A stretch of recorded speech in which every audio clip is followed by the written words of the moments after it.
우리에게 주시는 말씀은 고린도후서, 신약성경 고린도후서 12장 8절에서 10절입니다. 고린도후서 12장 8절에서 10절까지입니다.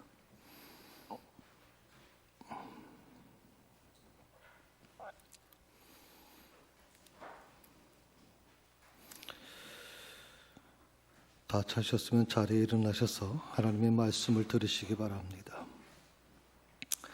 이것이 내게서 떠나가게 하기 위하여 내가 3번 주께 간구하였더니 나에게 이르시기를 내 은혜가 내게 족하도다. 이는 내 능력이 약한 데서 온전하여 짐이라 하신지라. 그러므로 도리어 크게 기뻐함으로 나의 여러 약한 것들에 대하여 자랑하리니 이는 그리스도의 능력이 내게 머물게 하려 함이라. 그러므로 내가 그리스도를 위하여 약한 것들과 능력과 궁핍과 박해와 공고를 기뻐하노니 이는 내가 약한 그때의 강함이라. 이것이 하나님의 말씀입니다.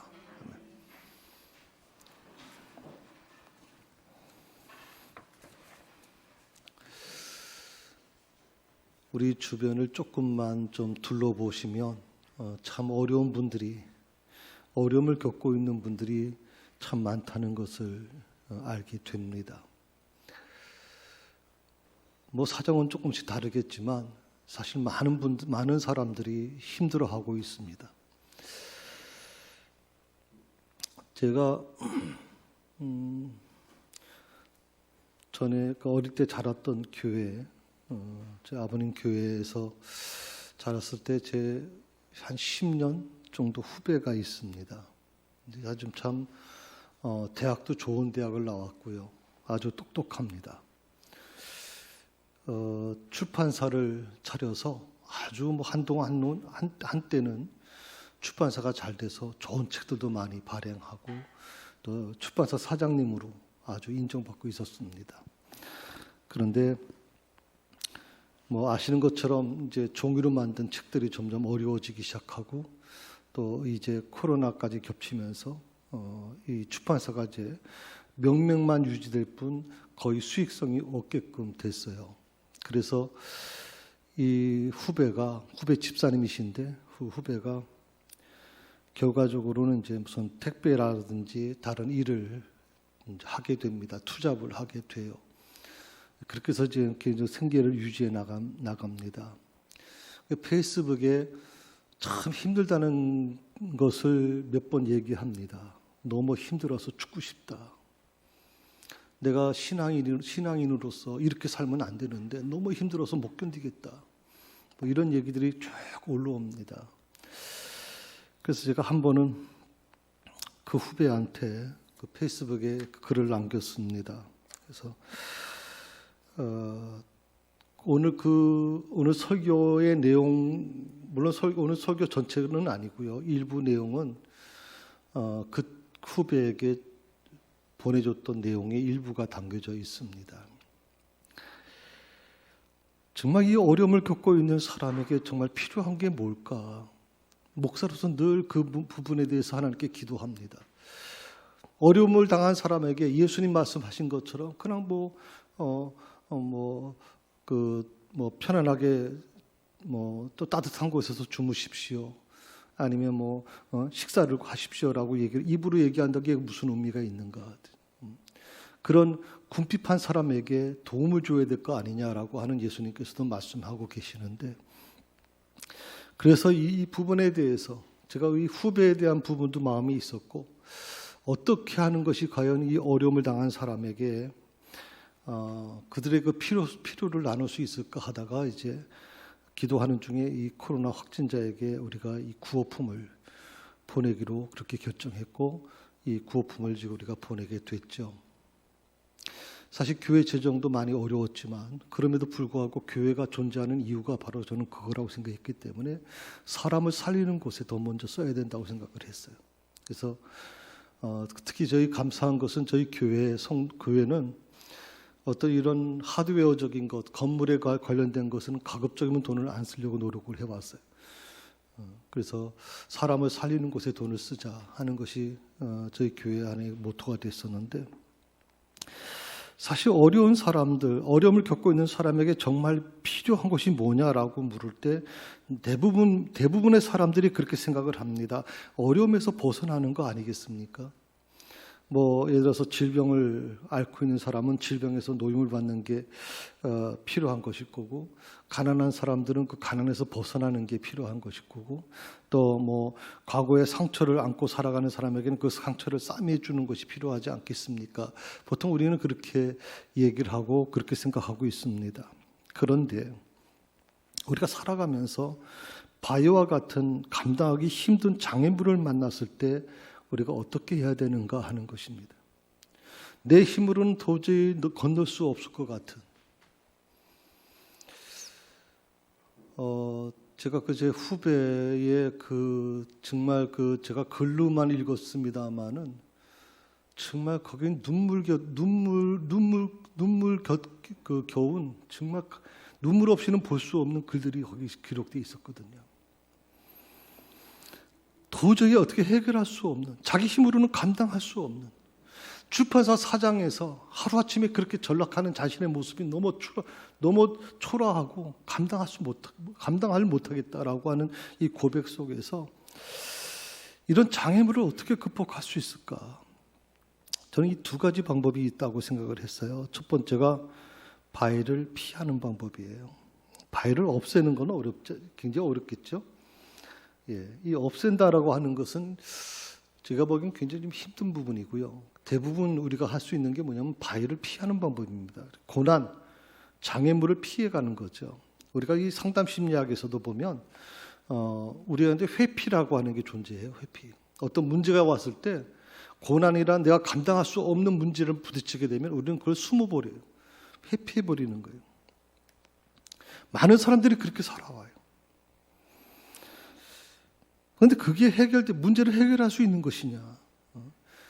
장애물을, 어떤 어려운 문제를 피해 다닌다고 해서 그게 해결될 수 있는 것이냐? 그렇지는 않겠죠.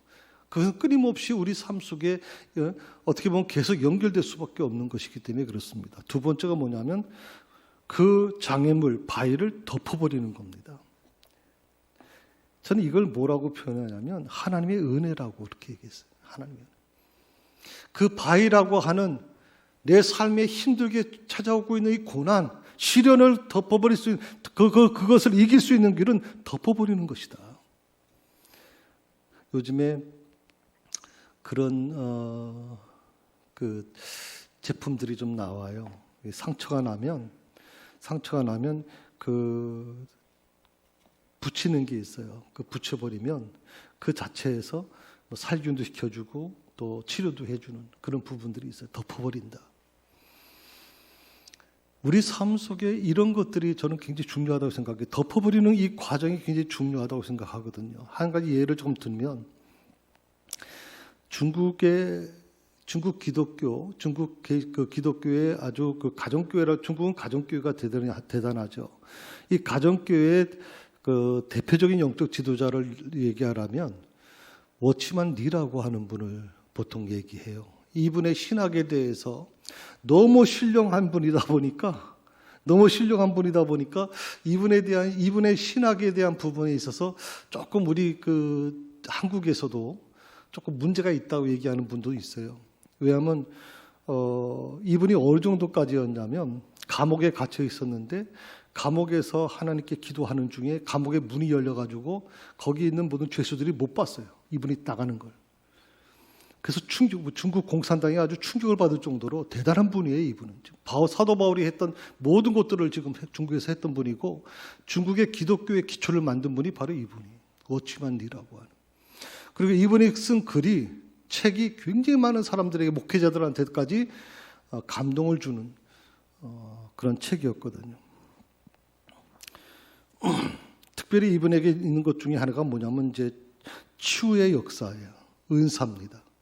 어떤 병에 걸렸던 간에 아주 손을 얹고 기도하면 웬만한 병은 다 치유되는 아주 기적과 같은 사람이거든요. 그러니까 이분에게 어떤 보면 중병에 한번 걸렸는데 굉장히 좀 힘든 병이었어요. 의사가 치료하기 힘든 병이었어요.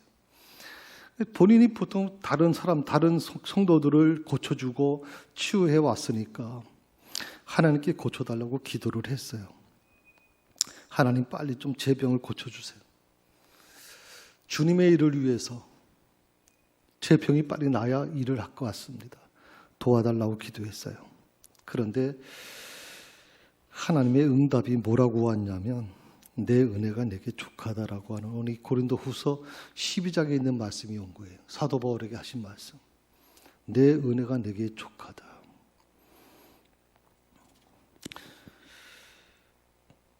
병 고쳐달라고 기도하는 이 바울에게 주님이 주신 것이 바로 내 은혜가 내게 족하다는 거예요.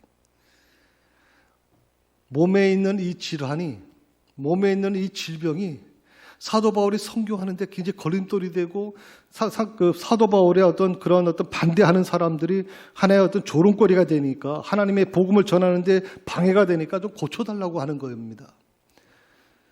심각한 것도 아닙니다. 풍토병이라고 하는 건데 그런데도 불구하고 하나님께서 하시는 말씀이 뭐냐면 아니다. 내 은혜가 내게 족한 것이다. 그리고 뭐라고 하시냐면 이는 내 능력이 약한 데서 온전하여지는 것이다. 약한 곳에서. 사도 바울이 바로 이 말씀을 하나님의 응답을 받고 나서 다시는 이 질병에 대해서 기도하지 않죠. 마찬가지로 이 워치만 리도 마찬가지예요. 처음에는 굉장히 이해가 안 됐대요. 하나님이 그렇게 말씀하신 게 도저히 받아들이기 힘들었다는 거예요.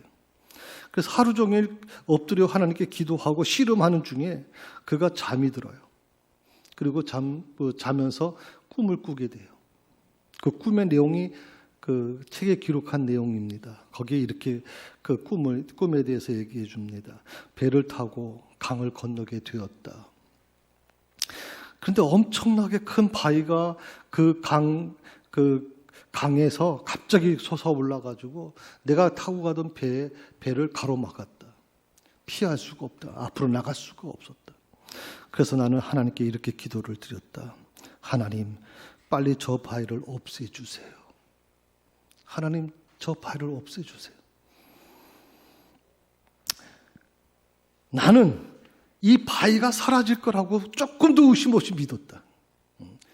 지금까지 기도하는 모든 것들을 하나님께서 다 들어주셨기 때문에 나는 이 꿈에서조차 이 바위가 없어질 거라고 나는 그렇게 믿고 있었다. 그런데 바위가 사라지지 않았다. 대신에 강물이 불어나기 시작했다. 그리고 그 불어난 강물에 의해서 바위가 잠겨져 버렸다. 그리고 내 배는 그 불어난 강물 위로, 바위 위로 지나가게 됐다. 워치만 리는요, 이 꿈을 통해서 하나님의 뜻을 깨닫게 됐다 그래요. 자신에게 있는 이 바위 같은 질병, 바위 같은 장애물, 내 삶을 정말 힘들게 만들고 내 육신을 찌르는 이 고통 속에서 그것이 없어지는 것이 중요한 게 아니구나 하는 걸 깨달은 거예요. 지금까지는 없애달라고만 기도해 왔는데 근데 그게 없어지는 게 중요한 게 아니라는 거예요. 어떤 큰 바위도 능히 덮어버릴 수 있는 하나님의 은혜가 필요하다는 것을 비로소 깨닫게 됐어요. 하나님의 은혜. 바위를 없애주세요 하나님. 그렇게 지금까지 기도해왔던 이 워치만 리가 그 꿈을 통해서 그 바위를 덮어버리는 강물의 모습을 보면서 하나님의 은혜가 임하면 가능하구나 하는 걸 느낀 거예요. 하나님의 은혜. 그때부터 워치만 리는 육체의 질병을 없애달라고 기도하지 않았다. 나는 평생 그 육체의 질병을 끌어안고 살았다. 대신 나는 하나님의 은혜를 구했다 그랬습니다. 하나님의 은혜를 구했다. 어려운 문제가 닥쳐올 때 우리는 많은 사람들이 그렇게 생각합니다. 대부분 문제를 없애달라고 기도합니다. 문제는 이 기도가 문제를 없애달라고 하는 이 기도가 조금 문제가 있다는 거죠. 잘못된 기도라고 하는 거예요. 문제를 없애주세요라고 하는 기도가.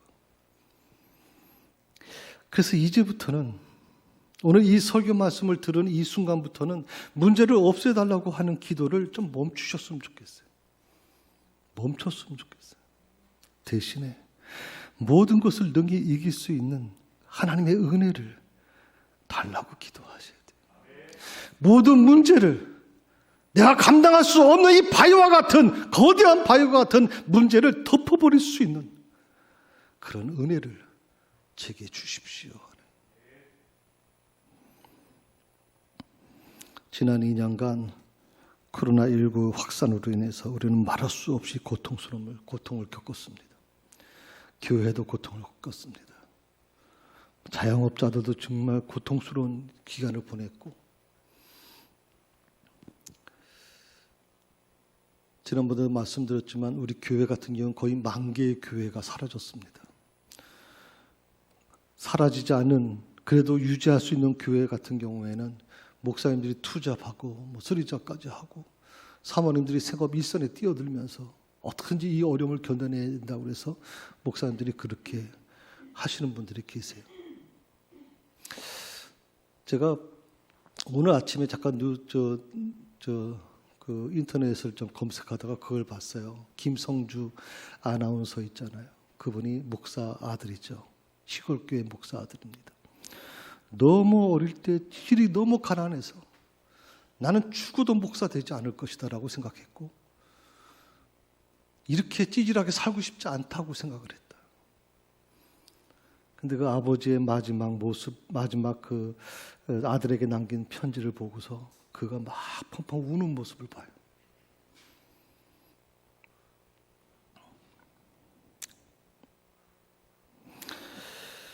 우리는 기도할 때마다 이렇게 기도해왔어요. 하나님, 코로나가 빨리 사라지게 해주세요. 빨리 정상적인 생활이 될 수 있도록 도와주세요. 하나님. 너무 힘들고 어렵습니다. 너무 고통스럽습니다. 그러니 이제 회복시켜 주십시오. 그런데 우리가 이런 코로나가 사라지기를 위해 기도하는 것도 물론 있겠지만 더 중요한 것이 있어요. 그게 뭐냐면 강력한 하나님의 은혜가 내 안에 임하는 거예요. 코로나19가 전혀 문제가 되지 않을 만큼의 큰 은혜, 그 하나님의 은혜가 내 삶에, 내 심령에 임하고, 내 가정에 임하고, 내 사업장에 임하고, 우리 세사랑교회에 임하고, 우리 한국교회에 임하게 된다면 나는 달라질 거라고 믿거든. 달라져요.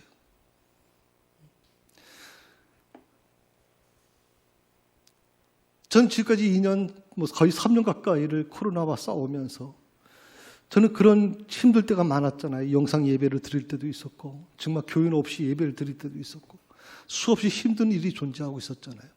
그럼에도 불구하고 우리에게 소중한 것이 뭐였냐면, 하나님의 코로나가 사라지지 않았지만 그러나 그것을 바라보는 시각이 달라지는 거죠. 하나님의 은혜가 임하니까 코로나19가 문제가 되지 않더라. 내 질병이 문제가 되지 않더라. 내 삶의 어려운 문제가, 경제적인 문제가 되지 않더라 되지. 그래서 하나님의 은혜가 임하는 게 중요하더라고요. 하나님의 은혜.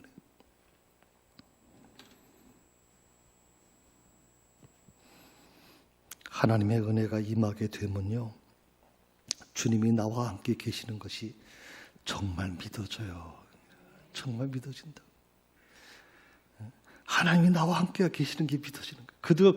그 전에는 그저 그냥 머릿속으로만 생각하고 머릿속으로만 이해했던 거예요. 그냥 어떻게 보면 글자로만 이해하는 부분이에요. 그런데 하나님의 은혜가 내게 임하니까 주님이 나와 함께 계시는 거, 주님이 나와 함께 동행하고 계시는 거, 그게 믿어지더라 이 말이에요. 매일 주님과 함께 사는 것이 생생하게 경험되어져요. 단순히 머리로 이해되는 것이 아니라 몸으로 체험되어져요. 그것이 내 삶을 지배하고, 그렇게 어려운 중에서도 그 말씀 앞에 내가 온전히 헌신하는 모습을 보이게 되더라 이 말이에요. 주님과 함께 사는 것이 생생하게 경험되어지는 것. 이런 경험 한번 해보시고 싶지 않으세요? 저는 이 코로나19가 오히려 그것을 우리에게 가져다 줬다고 생각을 해요. 막연한 신앙이 아닌 정말 체험적인 신앙을 우리에게 요구하고 있다는 거거든요. 주님 말씀하시는 것이 내 마음에서 믿어지게 되면 어떤 일이 일어나는 줄 아세요? 두 가지가 나타나요. 첫 번째는 어떤 상황도 두렵지 않아요. 어떤 상황도 두렵지 않아요. 어떤 상황이라고 하는 것이 문제가 될 수도 있죠. 어떤 문제도 내게 두렵지 않다. 두 번째는 뭐냐면 주님이 말씀하시는 것이 내 마음에 믿어지게 되면 어디로 가야 될까? 무엇을 해야 될까? 사실 이런 것들 때문에 우리는 잠을 못 자요. 머리가 빠개질 것 같아요. 그냥 가슴이 답답하고요. 우리가 보통 이런 얘기를 하잖아요. 화병이라는 말을 하죠. 화병. 우리나라만 있는 병입니다. 화병. 백과사전에도 올라가 있어요. 화병이라는 병. 어떻게 해볼 수가 없는 거예요. 내 힘으로 어떻게 할 수 없으니까 속이 다 뭉그러지는 거예요. 그게 화병이에요. 그러니까 어디로 가야 될지 무엇을 해야 될지 정말 아무것도 할 수가 없어요. 그런데 주님 말씀하시는 것이 내 마음에 믿어지게 되니까 걱정을 하지 않게 되더라. 걱정하지 않게 되더라. 왜? 내 안에 하나님의 은혜가 넘쳐나고 있거든요.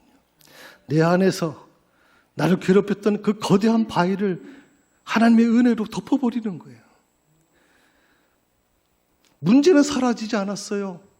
내가 지금 내 삶의 경제적인 문제는 어려움은 그대로 있고 내 몸의 질병은 그대로 있어요. 그렇지만 그것을 덮어버리는 하나님의 은혜가 임하니까 바라보는 게 달라지더라고요.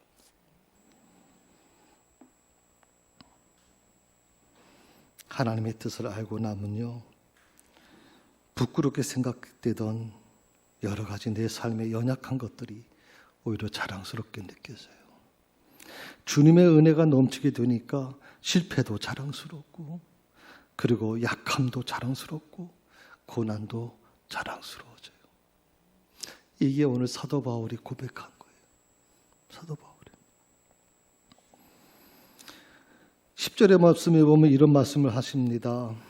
그러므로 내가 그리스도를 위하여 약한 것들과 능력과 궁핍과 박해와 공고를 기뻐하노니 이는 내가 약한 그때에 강함이라. 약한 그때가 강함이라. 성도 여러분, 새로운 역사가 태어나기 전에는 항상 큰 고통이 있게 돼요. 새벽이, 그러니까 아침 이제 해가 뜨기 전에 가장 어둡다고 사람들은 얘기해요. 해가 뜨기 바로 전이 굉장히 어두워요. 분만시에, 우리 여성분들은 다 느끼죠. 분만시에는 극심한 고통이 찾아와요.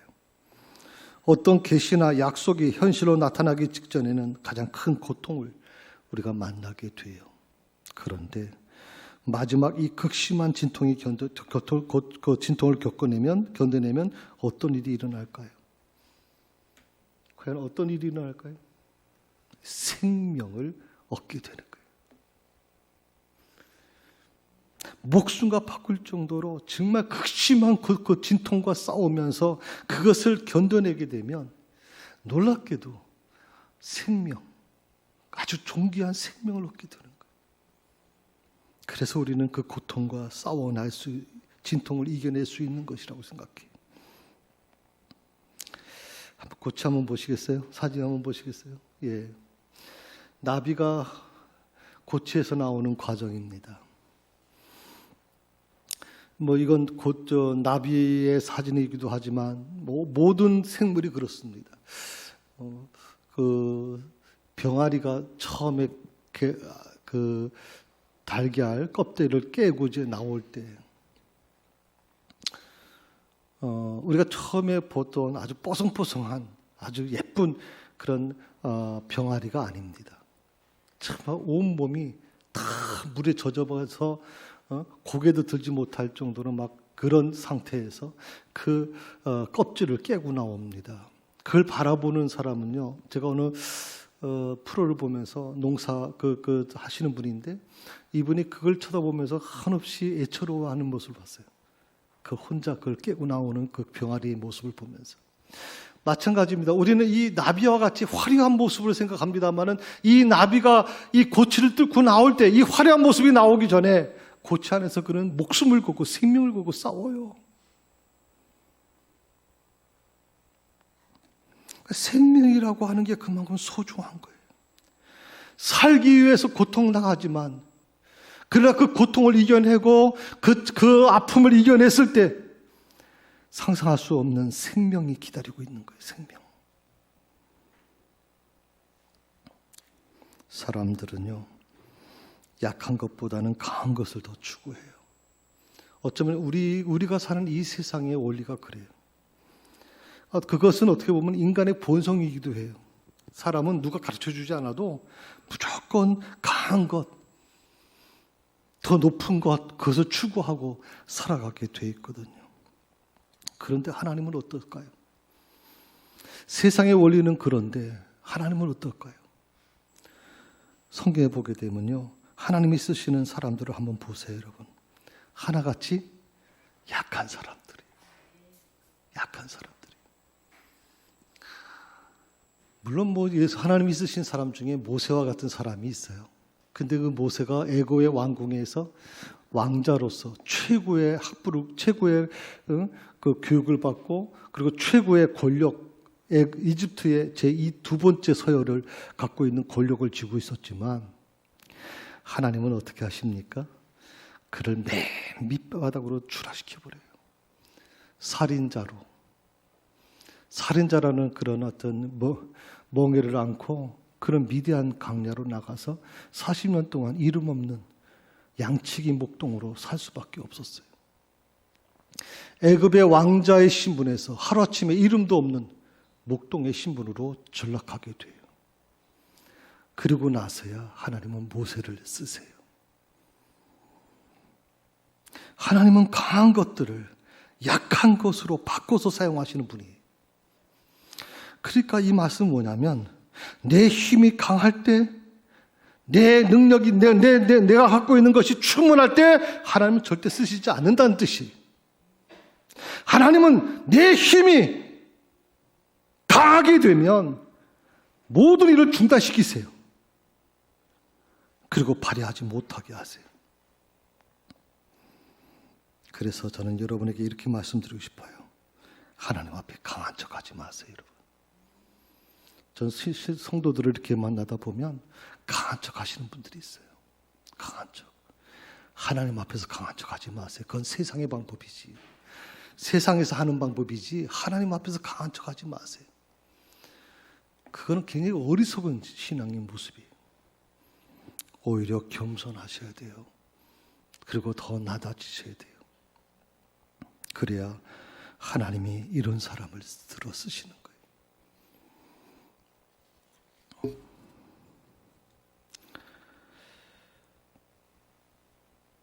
우리 중에 어떤 분들은 아마 그렇게 생각할 겁니다. 아마 그 사도 바울이 오늘 말씀을 보니까 자기 약한 부분이죠. 어떻게 보면 뭐 학자들마다 조금 다릅니다만 어떤 사람들은 사도 바울이 뭔가 안지를 갖고 있었다. 어떤 사람은 간지를 갖고 있었다. 아니면 그 당시에 풍토병을 갖고 있었다. 이렇게 얘기하는 분들도 여러 가지 있어요. 그런데 바울은 자신의 그 약한 부분을 오히려 기뻐하고 자랑하게 되었다고 그렇게 말씀하고 있어요. 그 이유가 뭐냐? 자신의 약한 부분이 오히려 하나님께 인정받는 기회가 되었다고 하는 사실 때문에 바울은 오히려 그것을 기뻐했다고 얘기를 해요. 세상에서는 나의 자신의 약한 부분이 사람들의 조롱거리가 되고 사람들의 멸시가 되고 사람들의 입방아에 오르는 것이지만 그러나 그 약한 것들이 오히려 하나님 안에서 인정받는 기회가 된다. 그때부터 사도 바울은 달라지죠.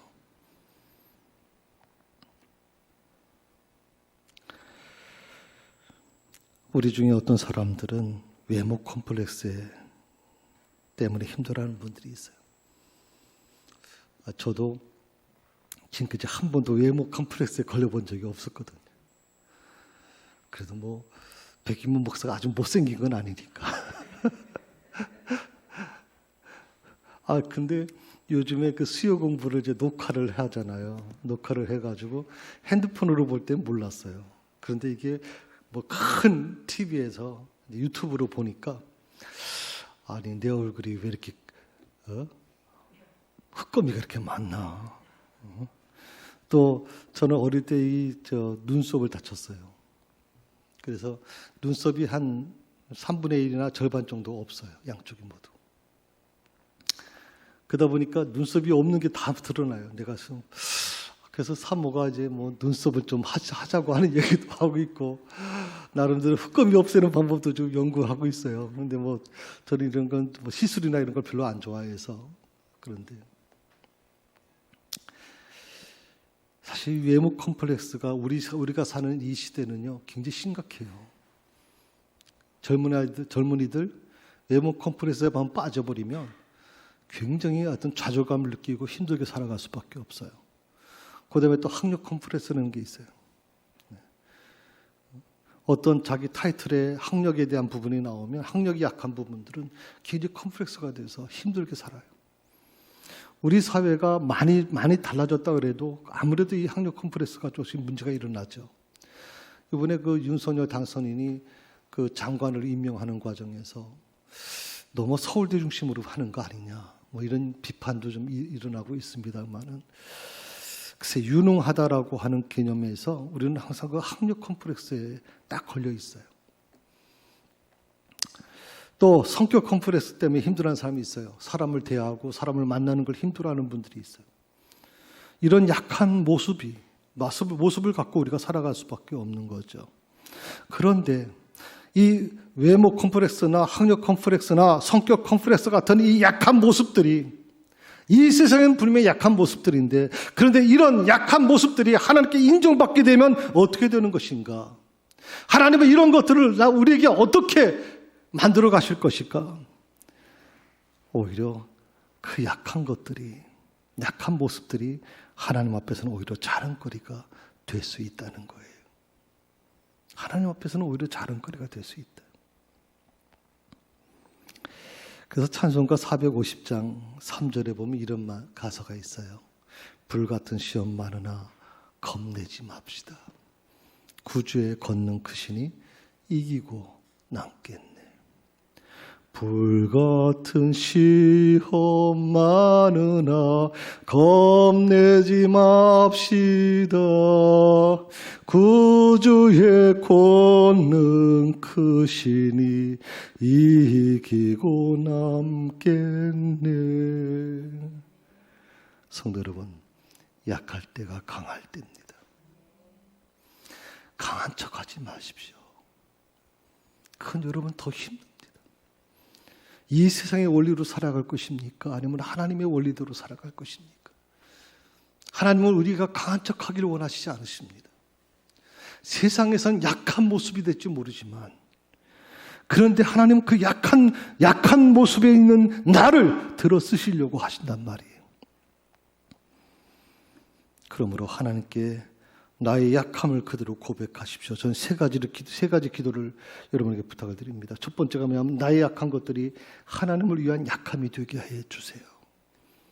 나의 약함이 하나님을 위한 약함. 두 번째는 나의 약함이 내 모습을 완전히 비추는 거울이 되게 해 주십시오. 내 자신을 비추는 거울이 되게 해 주십시오. 세 번째 기도입니다. 나의 약한 것들이 인내를 단련하는 대장간이 되게 해달라고 기도하십시오. 대장간 아시죠? 쓸모없는 쇠들, 다른 거 하다간 짜투리로 남은 것들,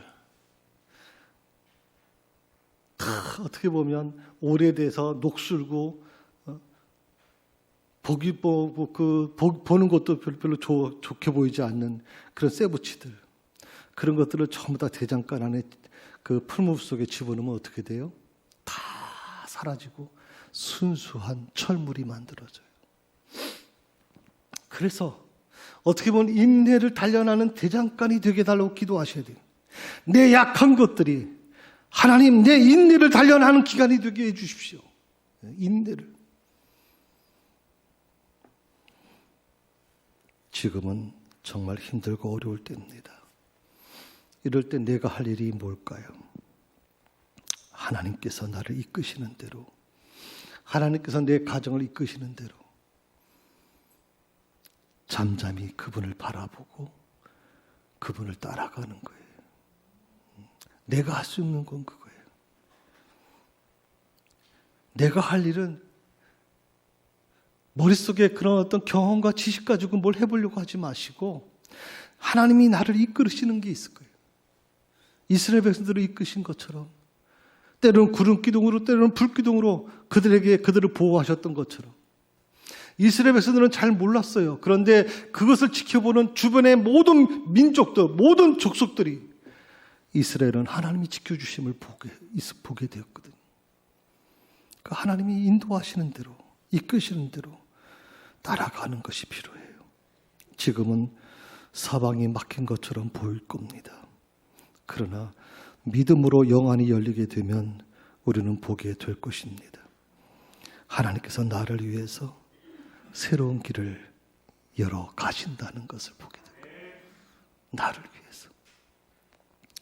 전 그래서요, 여러분이 어떤 간증을 듣고 유튜브를 통해서 간증을 듣는 건 물론 중요하지만, 그것도 믿음에 좀 도움이 되겠지만, 더 중요한 것은 하나님께서 나를 위해 준비하신, 하나님께서 나를 위해서 새로운 길을 만들어주시는, 그것을 열어가시는, 그것을 여러분이 보셔야 돼요.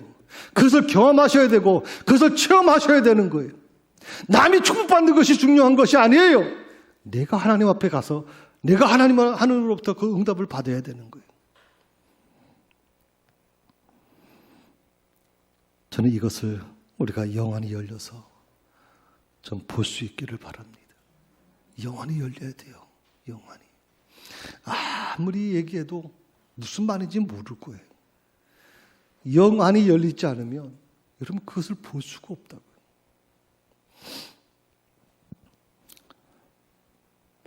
좌우를 보지 마세요. 제가 수요 녹화를 통해서, 수요 공부를 통해서 여러분에게 말씀을 드렸죠. 모세가 실패한 이유가 뭐라고 말씀드렸어요? 모세가 실패한 이유. 그는 정말 하나님을 사랑하는 마음도 있었고, 그리고 자기 백성들을 정말 사랑하는 마음도 있었고, 열정을 갖고 있었어요. 왕자의 신분임에도 불구하고 그는 노예 신분으로 있는 히브리 민족, 자기 피와 피를 나눈 민족을 너무나도 사랑했어요. 그들을 구원하고자 하는 마음도 있었어요. 그런데 성경에서 중요한 걸 얘기했어요. 지난주에 제가 여러분 혹시 보시면 좋겠어요. 좌우를 살펴봤다. 좌우를. 근데 아무도 없었다. 사람을 죽였어요. 사람을 죽이고 나서 그가 좌우를 쳐다보니까 사람이 없어요. 완전 범죄를 했구나.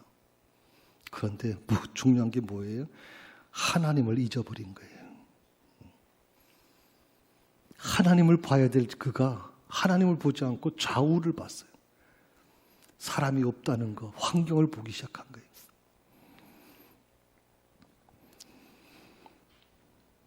모세가 실패한 이유는 간단해요. 하나님을 보지 못했기 때문이고 좌우를 바라봤기 때문이에요. 하나님을 바라보는 자는, 저는 그렇게 분명히 믿습니다, 시온의 대로가 열리게 될 것입니다. 저는 이것을 여러분이 영안이 열려서 보기를 바라고, 그리고 모세가 이것을 보지 못했을 때 하나님은 40년 동안 그의 모든 흔적을 지워버리세요. 누구도, 그 어떤 사람도 모세를 알지 못하게끔 철저하게 모세라고 하는 사람 자체를 다 잊어버리게 만들어 버리시잖아요. 그리고 그가 마지막 하나님께 부름을 받았을 때 이렇게 얘기하죠. 나는 말할 줄을 모르는 사람입니다. 내가라는 자체가 없어졌어요. 그렇게 사셔야 돼요. 그러면 시온의 대로가 열리는 것, 내 자식들한테도 마찬가지, 자녀들한테도 마찬가지예요. 시온의 대로가 열려야 돼요, 여러분. 우리 새사랑교회도 마찬가지죠. 시온의 대로가 열려야 돼요. 그런 열리는 삶, 우리 모두가 될 수 있기를 주 이름으로 축원합니다. 기도하십시다. 하나님, 저는 지금까지 앞에 놓인 문제를 없애달라고, 내 앞에 있는 문제를 해결해달라고만 늘 기도해 왔습니다. 그러나 내 앞에 있는 이 어려운 문제를 순식간에 잠시 지킬 수 있는 분이 바로 하나님이심을 이 시간 고백합니다. 능히 이길 주님의 은혜가 필요함을 이 시간 고백합니다. 매일 주님과 함께 사는 것이 고백되는 삶이 되게 하여 주시옵소서. 그러므로 실패도 고난도 자랑이 되게 하여 주시옵소서. 예수님의 이름으로 기도드립니다.